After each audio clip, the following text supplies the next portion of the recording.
welcome back to my channel, or if you're new here, hi, welcome. My name is Tal. Oh, today is gonna be a good video. Basically, I have been watching a lot of like other small YouTubers pop the fork off lately, and I've literally been obsessed. So I'm like, you know what, I'm going to make a video for all of my small YouTubers and also people who don't even have YouTube channels right now but want to start their own, because I know that when I started my YouTube channel a year ago, I literally knew nothing. And I wish that there was some sort of realistic video that helped me out, because a lot of the times it's like people with thousands of subscribers and then like all you need to do is post consistently and have good thumbnails and make sure that you are being PG friendly and make sure that you find your niche.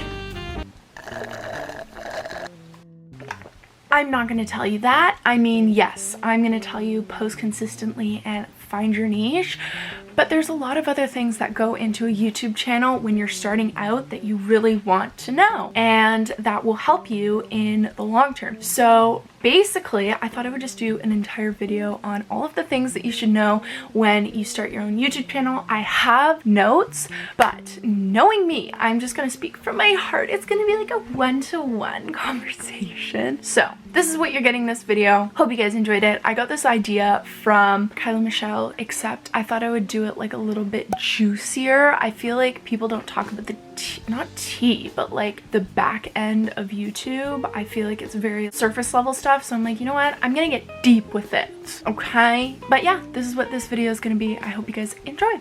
So I have 8 different categories that I really wanted to touch on. The first, planning everything out that you're doing. I know I'm a procrastinator and I'm very aware of that problem that I deal with. So the biggest tip that I could literally give is make sure you plan out what type of videos you want to film. All of a sudden you're like, idea, okay, let's go film this, and you have literally nothing to film with. You don't have any like cooking ingredients, you don't have any craft supplies if you're doing like a DIY or something. Make sure you plan it out and you say, okay, I am going to be filming a DIY this week and I'm going to be doing a cooking video this week. The week after I'm doing, I don't know, makeup video, and you need to get like some sort of specific makeup. Make sure that you plan this stuff out. That way, the day that you plan on filming, you don't have to scramble around rushing to try and find this prop or this piece of material that you need. It's planned out, you know well in advance when you're going to be filming this and when you're going to need certain things. The next thing is going to be extremely helpful for starting out your YouTube channel. This is literally everything that you do before you even start. Like before you even go onto YouTube and click create channel. This is everything you need to do before you even start that process. So the second tip I'm giving you is go onto the Google trendings page. You can very easily get carried away with going onto YouTube trending videos and look to see what's trending on the actual app itself. But if you go onto Google trendings, that is going to be everything that people are searching on this web browser. There's obviously different web browsers like Firefox and Yahoo. I guess Yahoo's still a thing, but majority of the people use Google as a web browser. So searching what is trending that week or that month, you can really base your videos around that. So say it's like, I don't know, lasagna is a trending search on Google. You can make like a homemade lasagna recipe, or you can do throwing a lasagna in my brother's face. Coming up with ideas that have to do with the Google trending page are really going to help you. The trending page on YouTube just means that that creator has beat the algorithm and is posting consistently, and YouTube recognizes that and just pushes out their content more onto the trending page, which is where people will see the posts or the video posts more than if they were just to go onto like their recommended for you page. Moral of that tip, go on to Google Trendings. If you're also looking for more ideas, hit up Pinterest. I know people are like, oh my god, Pinterest is for like soccer moms who want to look up like a mac and cheese recipe. No, Pinterest is a lot more than that. I literally have gained subscribers from Pinterest alone. So using Pinterest to find ideas is going to be a huge boost for your channel, because so many people use the app. You can look up like YouTube ideas and lists of hundreds of ideas will pop up. Unless you have like hundreds of thousands of ideas already, then definitely go to those apps and look for ideas.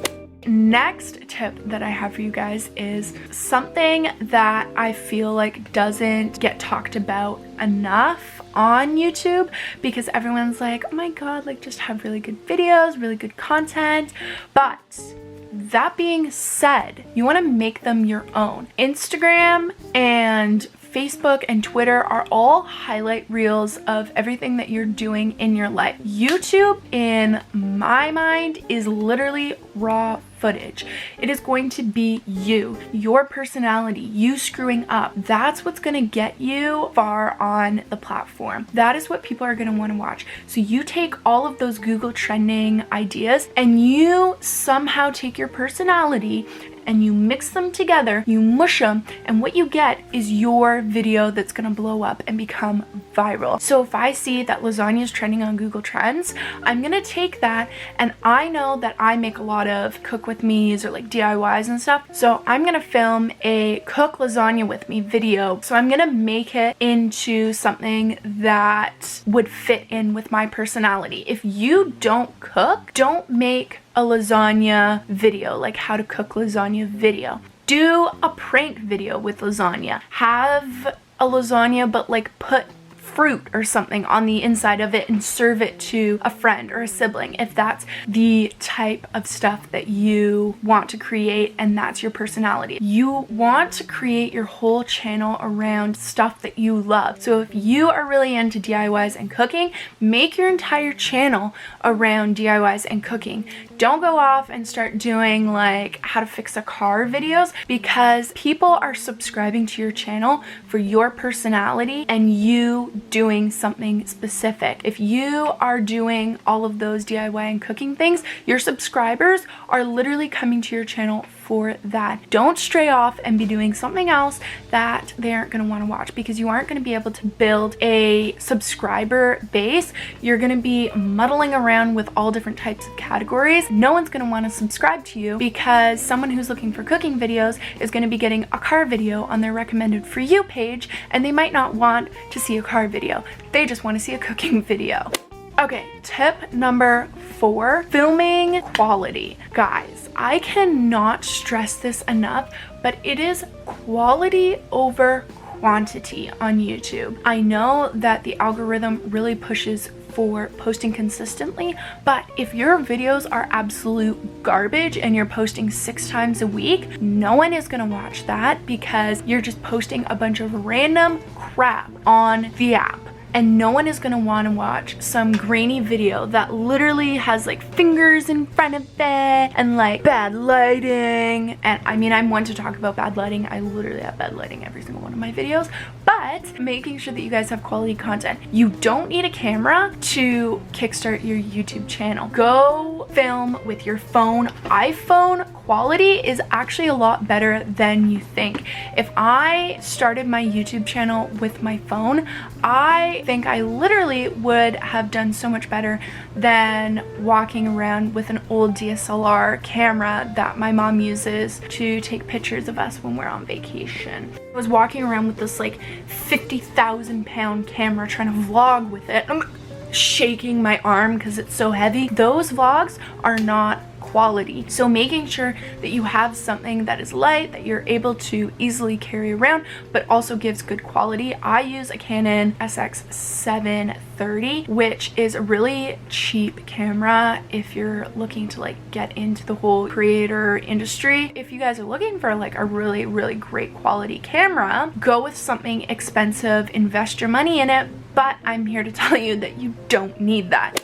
The next tip I have for you guys, editing all of your material. Now, I recommend that you use Final Cut Pro. I have been using Final Cut Pro literally since I started. Look it up and you can get Final Cut Pro free forever. I suggest using that because it's got a lot more tools on it, but I was using iMovie before. Here's the thing, you can edit the heck out of your videos on iMovie, but I found it made my computer crash all the time. I have a MacBook Pro 2018 model, so it's a very up-to-date and current MacBook, but if you don't have a MacBook, you don't need one to edit your videos. Any computer works perfectly fine.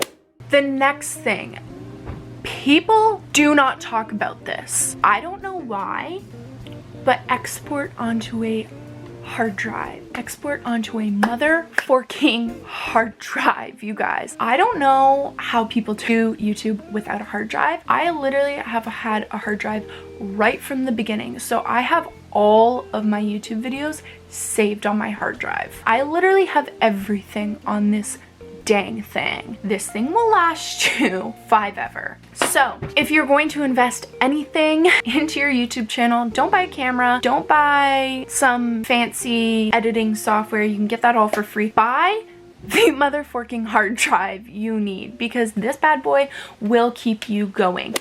Okay, so after you export all of your footage, your videos onto your hard drive, you should probably go ahead and make your own YouTube channel. So to do that, you just go onto YouTube and create, well, you have to create a Google account first. If you don't know how to create a Google account, go look up a tutorial on how to create a Google account. Go to YouTube, click create a channel, and from there you can start uploading your videos. But then the next step that I have for you guys is to create personalized thumbnails, profile pictures, and banners, because those are the things that people are going to be looking at before they even click on your video. So I know people say don't judge a book by its cover, but when you're on YouTube, everyone judges a book by its cover. I'm sorry, if the thumbnail does not look good, I am not clicking on that video. So create your own personalized thumbnails. You just need to download a few apps onto your phone to make like the best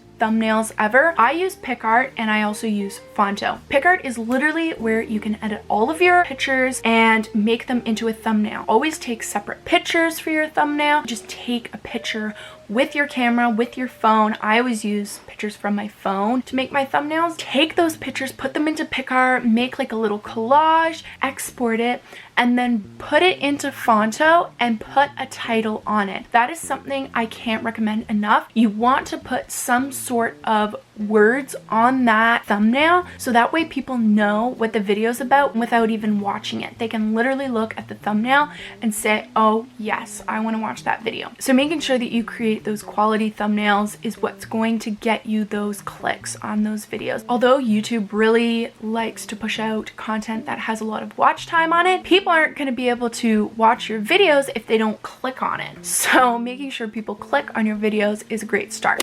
The last thing that you need to know about starting your whole YouTube channel is creating some sort of schedule. Now, I know you're probably like, I thought you weren't going to talk about like a posting schedule or whatever, but listen to me here. Having a posting schedule not only holds you accountable for when you're actually going to post, but it also helps push out your content to viewers on the platform. So making sure that you stick to a certain day that you upload, I highly recommend at least once a week, because the platform knows that you're consistently using it and they will push out people's content who are using the app consistently. It holds you accountable too, to make sure that you know, you're like, okay, it's Monday, it's posting day. Make sure you have your video ready, get it up, pre-upload it, schedule it to go up at a certain time. So with that being said, I think those are like my top 8. I said 8, right? 8. Those are my top 8 tips to creating your very own successful YouTube channel. I hope that you guys really enjoyed it. Make sure you give it a thumbs up and share this to someone who wants to start their own YouTube channel. And if you really liked it, subscribe. But even if you didn't like it, subscribe. I hope that you guys have a great day whenever you're watching this, and I will see you guys in my next video. Bye!